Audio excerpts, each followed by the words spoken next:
Tell me your company, I shall tell you what you are. ఎట్టివారి సంఘము చేరిన అట్టి మనసుగా మారుతుంది మానవులకు.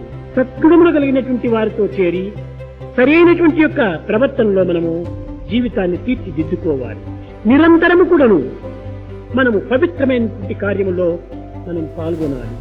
Is it right are wrong అనేటువంటి విషయాన్ని మనము మన తెలివితేటలకు వరకు కూడాను కొంత విచారణ చేయాలి.